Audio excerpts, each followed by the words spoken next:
Bom dia, ouvintes! Está no ar o Conversa de Jornalista pela Rádio da Universidade 1080 AM. O programa da Associação Rio-Grandense de Imprensa foi selecionado no edital da URGS de maio de 2025. Aguardamos a sua companhia todos os sábados, às 10h30 da manhã. No programa de hoje, teremos no quadro Perfilando a executiva de comunicação e estratégia, jornalista Andréia Fontana, que atuou no grupo RBS. E no quadro Na Mira da Notícia, o jornalista e radialista José Alberto Andrade lembra um momento emocionante em sua carreira. Nos acompanhe por esta viagem pelo mundo do jornalismo nos próximos 30 minutos.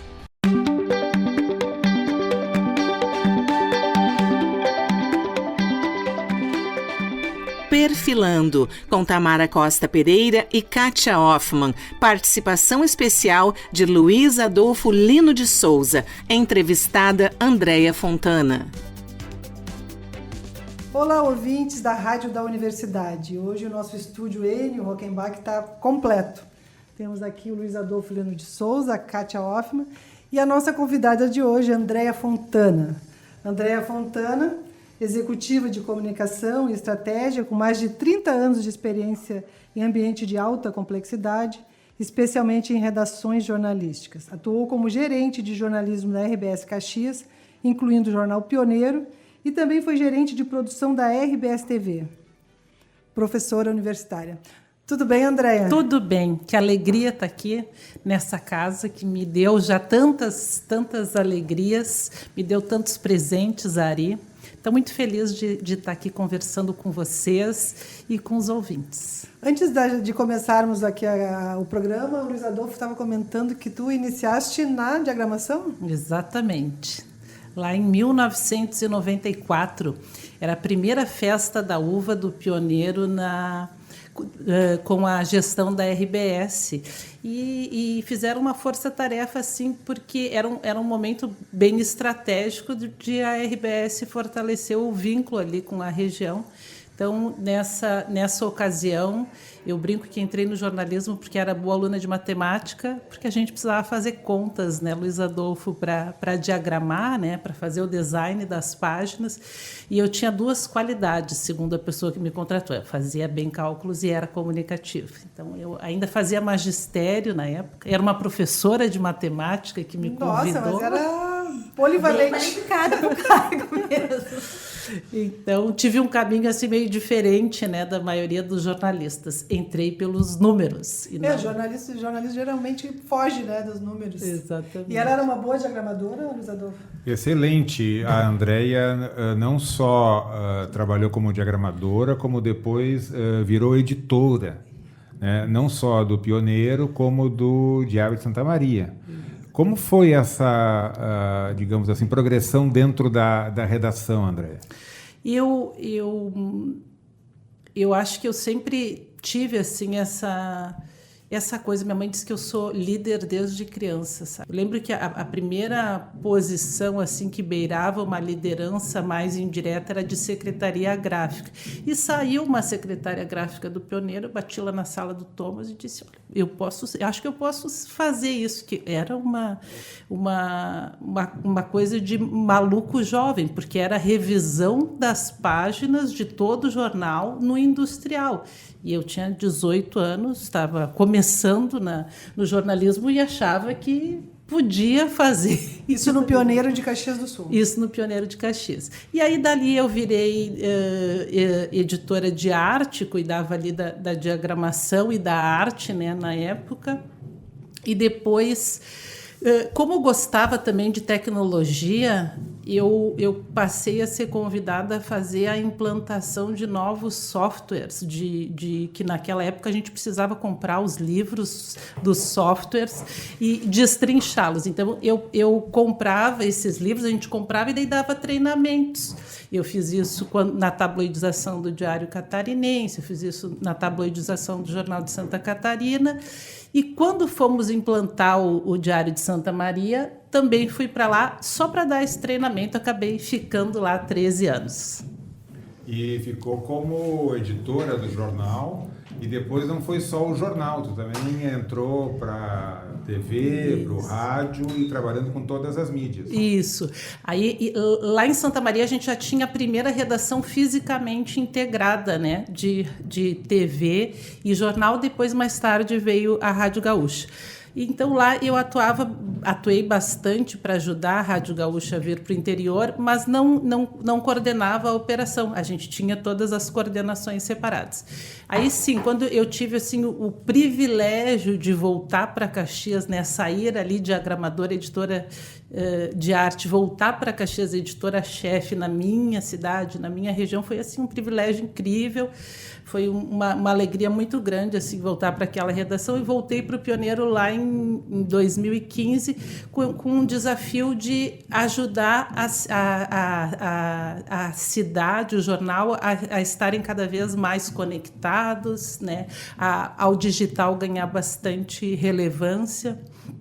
E fiz esse movimento lá em 2015 no Pioneiro. Em 2018 aí, a gente integrou fisicamente todas as redações, e aí eu fui convidada para atuar também em rádio e jornal e no próprio digital, né, do Pioneiro. E depois vim convidada para ser gerente de produção e reportagem, aí sim cuidar de toda a parte de jornalismo, de reportagem e produção da TV e do G1, aqui em Porto Alegre e no interior. E o que tu acha dessa coisa, tu falou de multimídia, digital, o que tu acha dessa modernidade no jornalismo hoje? Como que tu tá vendo isso? Tu acha que perdeu qualidade, ganhou?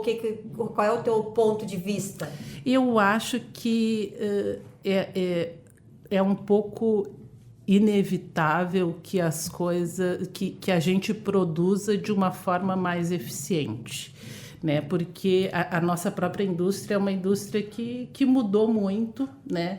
A gente acabou dividindo esse bolo publicitário com vários outros players, alguns gigantes e que ficam com muito mais dinheiro, e a eficiência, e com as novas tecnologias, a eficiência ela é necessária em qualquer indústria, inclusive na nossa. Então, acho que realmente, Kátia, não faz mais sentido tu mandar um repórter do jornal, um repórter da rádio, um da TV e um do digital cobrirem a mesma coletiva de imprensa, né? Até porque hoje a própria IA, nem a IA, antes da IA, a gente já recebia esses textos automatizados, né? E podia trabalhá-los. Então, eu acho que o mais importante é a gente seguir tendo aquele jornalismo raiz. Quando é que tu começa a lidar diretamente com a comunicação estratégica? Como é que tu passa essa parte mais corporativista? Isso.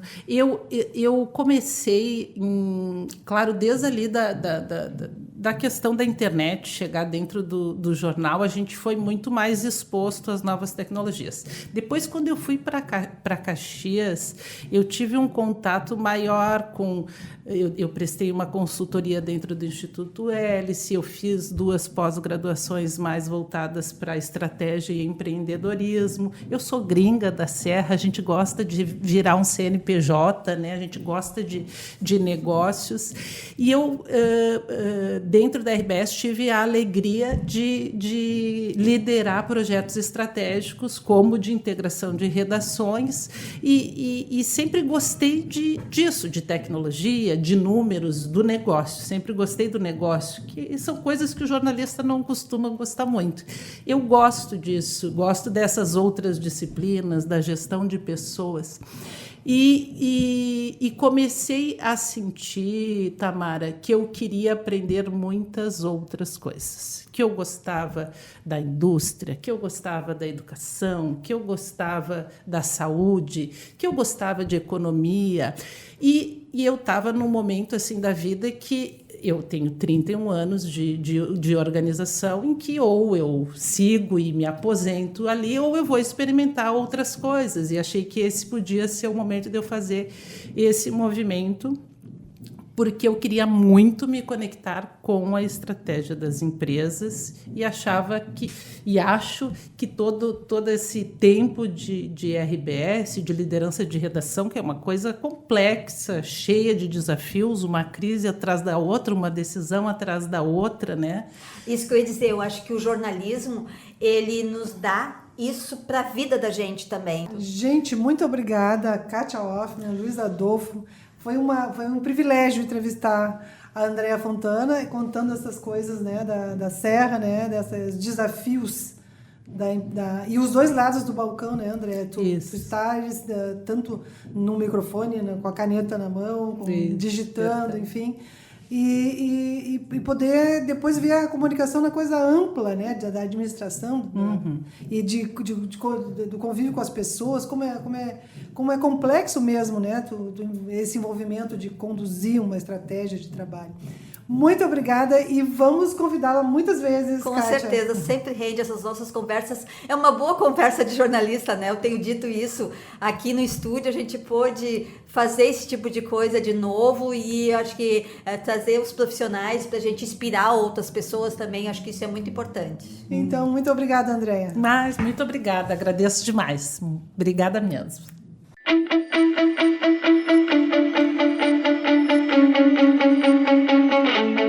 Na Mira da Notícia, com Tamara Costa Pereira e Kátia Hoffmann. Entrevista com José Alberto Andrade. Olá, ouvintes. Estamos de volta com mais uma edição do quadro Na Mira da Notícia, no programa Conversa de Jornalista. Hoje seguimos com a segunda parte da conversa com o grande Zé Alberto Andrade, referência no jornalismo esportivo do Rio Grande do Sul e do Brasil. Zé, que bom te ter novamente com a gente. E claro, bom estar com vocês também. Agradeço também a presença da nossa querida a colega. A audiência pede, né? E a gente Kátia atende. Hoffmann, dividindo o estúdio aqui com a gente. No programa passado, falamos sobre as pautas difíceis. Hoje queremos saber sobre as emoções e os perrengues de bastidores. Vamos lá. Qual foi o momento mais emocionante da tua carreira? Aquela cobertura que arrancou lágrimas ou deixou o coração disparado? Bom, a única vez que eu chorei numa cobertura esportiva, trabalhando, foi na Copa do Mundo de 2002, que eu, volta e meia eu conto aí, que eu fui para um jogo só, a seleção brasileira disputando com a Alemanha o título, e eu tinha feito toda a Copa na Coreia, e me chamaram, de última hora, mas me chamaram inesperadamente, para todo mundo, assim, vem para cá para reforçar a equipe, é um jogo decisivo, nós vamos ter um repórter a mais e vai ser tu. E eu fui para o Japão, antecipadamente, porque eu ia voltar direto para o Brasil. Aí eu fui para o Japão, fiz a cobertura para chegar, e eu fui todo torto, assim, eu não tinha reserva em hotel, eu não tinha ticket para o metrô, para os trem lá. E lá tudo diferente, outra realidade? Não, eu fui tudo clandestino, eu não tinha, no hotel não tinha meu nome, eu dormi no hotel, no quarto do Macedo e do Benfica, do Antônio Carlos Macedo do Silvio Benfica, sem ter reserva. Dormi lá de favor. Nos trem eu estava carregando material, então, porque eu passava na roleta, não tinha roleta, eu passava direto, e o pessoal que tinha os passaportes do metrô, todo mundo mostrava, mas eu não tinha. E a minha credencial também não era a credencial adequada para fazer jogo, e eu fiz jogo. Então era um clandestino no Japão naqueles 2 dias que eu tive lá. E quando chegou a hora do jogo aconteceu o seguinte, eu estava fazendo um movimento de torcida pelo lado de fora, com o telefone celular. O som não era muito bom. Aliás, era bem ruim até o som do celular lá logo no Japão? No Japão. Até teve uma explicação técnica dos nossos engenheiros lá por que era, que a banda era muito estreita, porque eles tinham uma população inteira falando no telefone, então a banda não tinha qualidade para entrar no ar, no rádio, era pouca qualidade. Também em 2002, né? 2002. E todos os japoneses tinham telefone celular. Eles priorizaram o falar do que o falar com qualidade. Essa era a explicação lá. E fiz o trabalho fora do estádio, me lembro que entrevistei o saudoso gaúcho da Copa, o Clóvis Fernandes.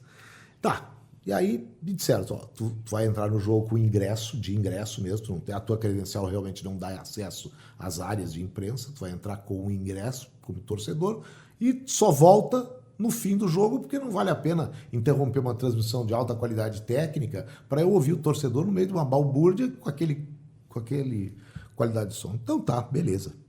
Quando eu tô subindo pro estádio, foi na hora do jogo, né? Que eu tô subindo pro estádio, eu tô caminhando e entrando na arquibancada. E eu começo a ver o campo. E na hora que eu começo a ver o campo, começa a tocar o hino da Copa do Mundo. E eu entro aqui e os jogadores entram no campo. Então eu entrei no estádio, na arquibancada, junto com os jogadores. Parecia que aquele hino estava tocando, aquele hino da Copa estava tocando para eles, e eu sentia que estava tocando para mim também. Quando eu vi aquele, eles já perfilando-se para o hino nacional daí, e todo o cenário do estádio, e eu me dei conta, eu estou numa final de Copa do Mundo, e o Brasil hoje aqui ele tem tudo para ser pentacampeão. Então, pô, imagina ouvir o hino na final da Copa do Mundo, eu entrando no estádio pela primeira vez na minha vida. Então aí não deu para acontecer. Foi a única vez que eu chorei, não estava no ar, quer dizer, o ouvinte não percebeu nada, mas foi a vez que eu chorei até bastante, sabe? E tinha também, acho que tem uma coisa que é muito forte nessas coberturas, e vale para todas, que é uma descarga de adrenalina no final. Fazia 40 dias que eu estava fora de casa, eu estava do outro lado do mundo, e a coisa estava terminando. 24 horas depois eu não... E o Brasil acho que não foi com uma expectativa de ganhar aquela Copa, do né? jeito que ganhou, não. Porque o Brasil ganhou todas as partidas, né? Pois é. Sabe? E tinha os craques. Que hoje a gente se dá conta, mas vem cá, nós tínhamos uma seleção com Ronaldo, Ronaldinho, Rivaldo. Como é que nós ia... Roberto Carlos, como é que nós ia perder aquela Copa? Mas eu não acreditava não tanto havia assim. essa expectativa. Foi uma coisa crescendo. Né? Então foi muito emocionante. E olha que eu já vi coisas emocionantes ao longo dessa vida, mas aquela ali foi demais. E essa coisa do ao vivo, assim, como é que tu lida com a pressão do ao vivo, entrar no ar? Eu tenho aquela coisa do friozinho na barriga para tudo mesmo. Não pensa não que eu tô aqui e que foi natural chegar aqui, não. Imagina para mim então, Zé. Eu tenho entrevistar aqui, mas tudo bem, a gente sai natural. Mas que tem que ter aquilo, eu tenho que ter. Senão não tem graça, né? Senão não tem, senão tu tem que ter aquele envolvimento, porque o frio na barriga nada é do que tu te desafiando, tu tendo sido desafiado por uma circunstância, e tu te desafiando a fazer bem feito. Na verdade, o que tu tá nervoso é porque tu quer, não é fazer, tu quer fazer bem feito. Isso aí tu tem em qualquer coisa, qualquer frase que eu vou gravar ou falar na rádio, eu tenho a ansiedade, tenho até hoje. E isso aí vai acompanhar. E o que tu acha do que dizem que normalmente o pessoal que faz esporte, cobre esporte, futebol, de uma maneira geral, tem jogo de cintura para cobrir qualquer coisa? Por isso que a Tamara falou. Mas hoje em dia isso aí já está mudando bastante. Por quê? Porque o esporte sempre foi muito ao vivo. E lá na Gaúcha a gente foi mudando pelo seguinte, às vezes gravar dá muito trabalho. Então tu faz ao vivo, mesmo te desafiando, e mesmo sentindo, ao vivo não tem erro. Se tu errar, tá errado. No gravado tu erra e tu recomeça. E essa coisa da interatividade do público, né, do ouvinte, isso também fica mais forte agora por causa das redes. Sim, e por isso é que é bom de fazer um programa ao vivo, porque os caras estão te respondendo, bota o WhatsApp, bota as redes, e tu tá vendo o cara te responder na hora. Quando eu comecei a trabalhar, que eu era produtor, a interatividade podia ser por carta. Demorava um pouco, por carta. O cara escrevia e chegava 4, 5 dias depois, de acordo com o lugar que estava. Já te pegou, assim, lendo algum WhatsApp que foi meio cabreiro, assim, alguma coisa que tu achava que não deveria ter lido? Já.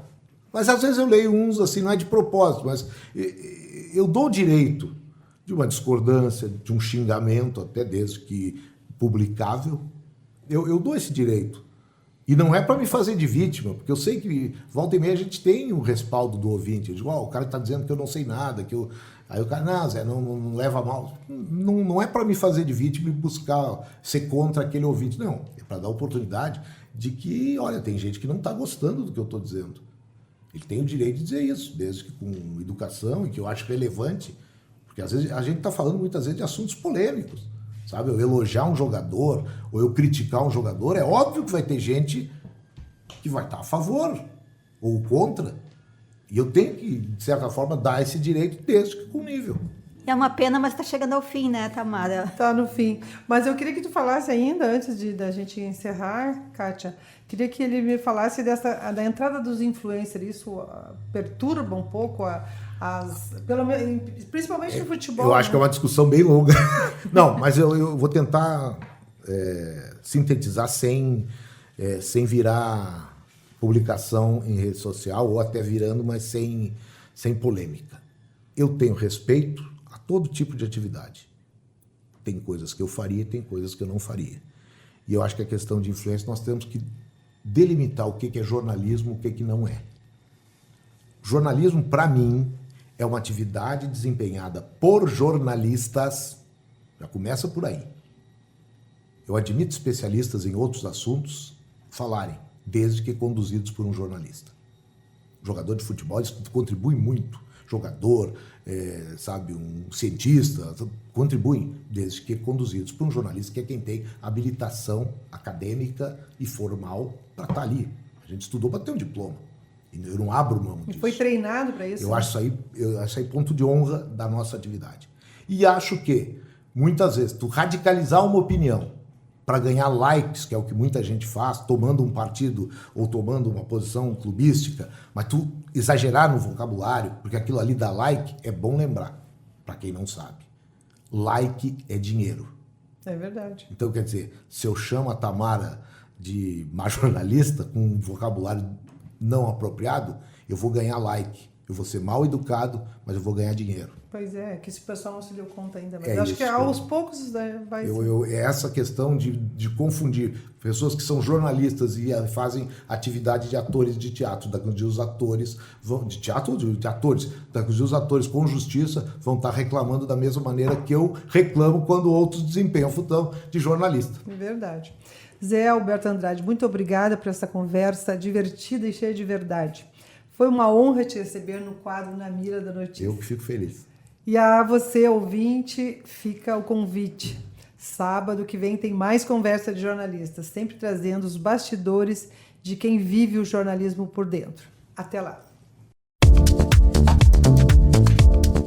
O que vem por aí? Opções de lazer no verão em Porto Alegre. Uso indevido de plataforma digital do ex-Twitter. A jornalista Cláudia Vasconcelos dá dicas para um tour cultural na capital. O que fazer no verão em Porto Alegre? Veja os destaques de museus e de espaços culturais. As férias de verão podem ser uma boa oportunidade para visitar com tranquilidade as exposições disponíveis nos principais centros culturais e museus de Porto Alegre. Com menos pessoas na capital, é raro que o visitante precise enfrentar filas ou grandes aglomerações para circular por estes espaços. O Centro Histórico concentra alguns dos prédios que abrigam importantes exposições artísticas. Na Praça da Alfândega, por exemplo, estão o Museu de Arte do Rio Grande do Sul, Margues, e o Farol Santander Porto Alegre. Perto dali, outra atração imperdível é a Casa de Cultura Mário Quintana. Também há lugares mais descentralizados, como o Museu da Cultura Hip Hop, RS, localizado na Vila Ipiranga, e o Instituto Ling, localizado no bairro Três Figueiras. É recomendável que o visitante confira a programação divulgada nos sites desses locais, pois a entrada é gratuita na grande maioria, e os horários podem sofrer alterações em função do período de menor público. Especial para o programa Conversa de Jornalista, Cláudia Vasconcelos. Vale lembrar que a exposição em homenagem aos 90 anos da Associação Rio Grandense de Imprensa pode ser visitada no Museu de Comunicação Social Hipólito José da Costa, na Rua dos Andradas, esquina com Caldas Júnior. O professor Leandro Olegário alerta para o uso indevido de plataforma digital do ex-Twitter. Perigo digital. A nova ferramenta de edição de imagens, chamada Grok, de inteligência artificial integrada ao X, antigo Twitter, está sendo usada para criar imagens falsas, as denominadas deepfakes. A maioria das criações tem cunho sexual, sem autorização, usando biquínis e poses sensualizadas em fotos de mulheres e crianças, o que gerou uma onda de reclamações na própria rede social. A controvérsia ganhou ainda mais repercussão porque o próprio Grok, ao ser questionado pelos usuários, chegou a gerar respostas condenando a prática, pedindo desculpas e reconhecendo falhas de segurança. Essas mensagens, no entanto, não representam uma posição oficial da empresa de Elon Musk, responsável pela tecnologia. Procurada pela imprensa, a plataforma tem respondido com uma mensagem automática de apenas 3 palavras: Legacy Media Alliance, que significa imprensa tradicionalmente, repetindo uma estratégia já adotada pelo X quando a plataforma respondeu a jornalistas com um emoji de fezes. Com a repercussão das deepfakes sexualizadas, autoridades de diferentes países iniciaram investigações. A União Europeia apertou ainda mais o cerco e o porta-voz da Comissão Europeia, Thomas Reiniger, classificou a propagação de imagens sexualizadas de crianças e adolescentes como criminosas. No Brasil, parlamentares federais apresentaram denúncias ao Ministério Público Federal e à Agência Nacional de Proteção de Dados, solicitando que a plataforma seja desabilitada do país até que a investigação seja finalizada. Aqui, a criação ou divulgação de deepfakes sensuais sem autorização da pessoa retratada já se constitui em crime. Se você for vítima deste tipo de conteúdo, o primeiro passo é registrar provas, fazendo print das telas ou gravando os vídeos de todas as publicações para registros de um boletim de ocorrência. Por fim, denuncie a publicação na plataforma e solicite a remoção do conteúdo. Além disso, é possível recorrer a serviços de contenção, como o Take It Down, que cria um identificador digital para impedir novos envios de imagens ou vídeos íntimos divulgados sem consentimento. Especial para o programa Conversa de Jornalista, professor Leandro Olegário.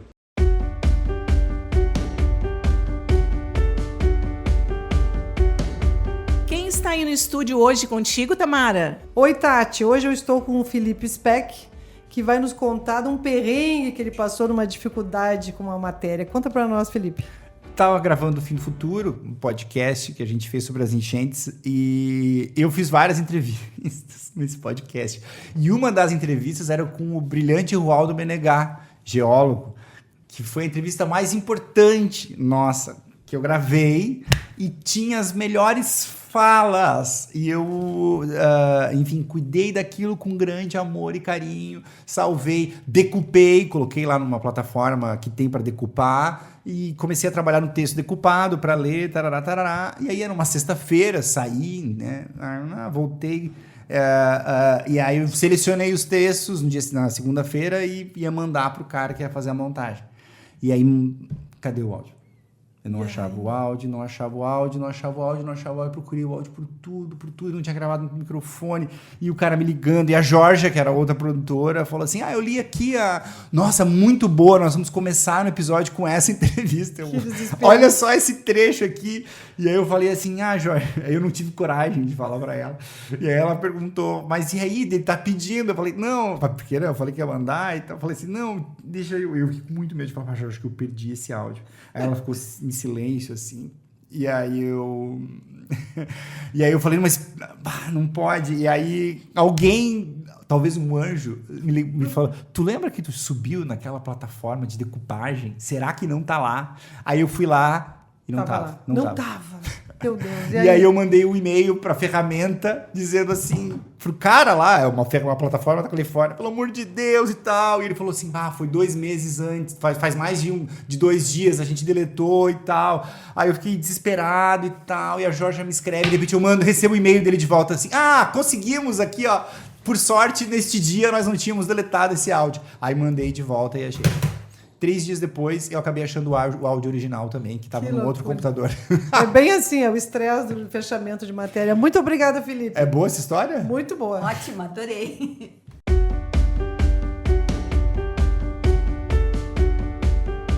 Na próxima semana, no quadro Perfilando, o jornalista João Batista Santa Fé Aguiar. No quadro Na Mira da Notícia, entrevista com a Superintendente de Comunicação e Cultura da Assembleia Legislativa, jornalista Vânia Laim. Você ouviu o Conversa de Jornalista pela Rádio da Universidade 1080 AM. O programa da Associação Rio-Grandense de Imprensa foi selecionado no edital da URGS de 2025. Na produção, Tamara Costa Pereira, Kátia Hoffmann, Cláudia Vasconcelos, Tatiana Gomes e Wilson Romero. Na técnica, Guilherme Lima. Conversa de Jornalista todos os sábados às 10h30 da manhã.